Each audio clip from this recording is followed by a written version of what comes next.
সত্য জানার একমাত্র উপায় হলো নিজস্ব অভিজ্ঞতা। শেখা একমাত্র জিনিস যা কখনোই ব্যর্থ হয় না। জীবনে যাই হোক না কেন, নিজের মনের মধ্যে কখনো রাগ, ঘৃণা ও অহংকারের বিষ রাখতে নেই। এই বিষ একবার শরীরে প্রবেশ করলে মৃত্যু পর্যন্ত শান্তি দেবে না।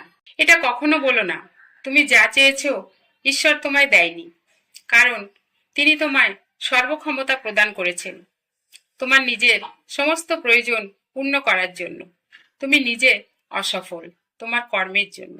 যে কোনো পরিস্থিতিতে জ্ঞান ও মনুষ্যত্ব মানুষকে এগিয়ে চলার জন্য অনুপ্রাণিত করে। জীবনে এমন কোনো জিনিসের অভ্যাস করতে নেই যেগুলি শারীরিক ও মানসিকভাবে দুর্বল করে। গোলামির উপর যে সম্পর্কটা দাঁড়িয়ে থাকে সেটা কখনো ভালো হতে পারে না।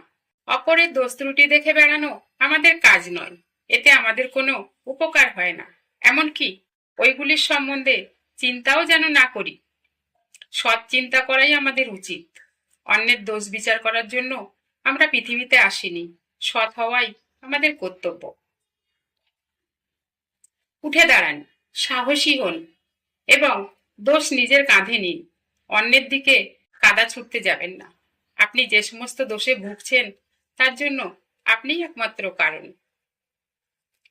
কারো জন্য বা কিছুর জন্য অপেক্ষা করো না। তুমি যা করতে পারো করো। কারোর উপর আশা রাখা মোটেই উচিত নয়।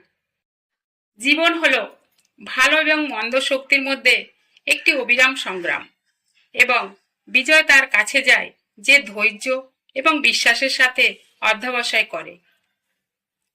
জীবনের সাফল্যের রহস্য হলো সুযোগ এলে তার জন্য প্রস্তুত থাকা।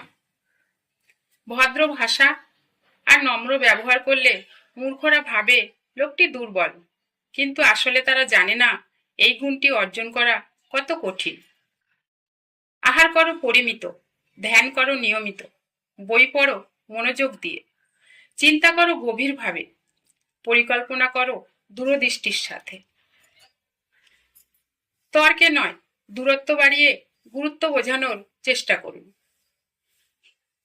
যে তোমাকে বড় করেছে তার সামনে কখনো বড় হতে যেও না। সত্যের জন্য সবকিছু ত্যাগ করা যায়, কিন্তু কোনো কিছুর জন্য সত্যকে ত্যাগ করা যায় না। তুমি যদি নিজেকে দুর্বল ভাবো তাহলে তুমি দুর্বল হবে। তুমি যদি নিজেকে সাহসী ভাবো তাহলে সাহসী হবে। নিজের উপর বিশ্বাস রাখো যে তুমি সব করতে পারো। মনের শক্তি সূর্যের কিরণের মতো। যখন এটি এক জায়গায় কেন্দ্রীভূত হয় তখনই এটি চকচক করে ওঠে। দুনিয়া আপনার সম্বন্ধে কি ভাবছে সেটা তাদের ভাবতে দিন। আপনি আপনার লক্ষ্যে দৃঢ় থাকুন। উঁচুতে উঠতে হলে ভেতরের অহংকারকে টেনে বের করতে হবে এবং হালকা হতে হবে, কারণ তারাই ওপরে উঠতে পারে যারা হালকা হয়। মানুষ জ্ঞানের পরিচয় দেয় তার কথায়, যোগ্যতার পরিচয় দেয় তার কর্মে, আর বংশের পরিচয় দেয় তার ব্যবহারে। কেউ জন্ম থেকে পাপী ও অসৎ, এটি সর্বাপেক্ষা মিথ্যা কথা। যিনি নিজে পাপী তিনি কেবল অন্যকে পাপী মনে করেন। শারীরিক সৌন্দর্য নিয়ে কখনোই গর্ব করবেন না, কারণ তা আপনার সৃষ্টি নয়। বংশ নিয়েও গর্ব করবেন না, কারণ সেটা আপনার নির্বাচন নয়। গর্ব করবেন উন্নত চরিত্র নিয়ে, যা আপনি নিজে গঠন করেছেন। কানে গুজোগুজি করা মহাপাপ, এটা একেবারে ত্যাগ করুন।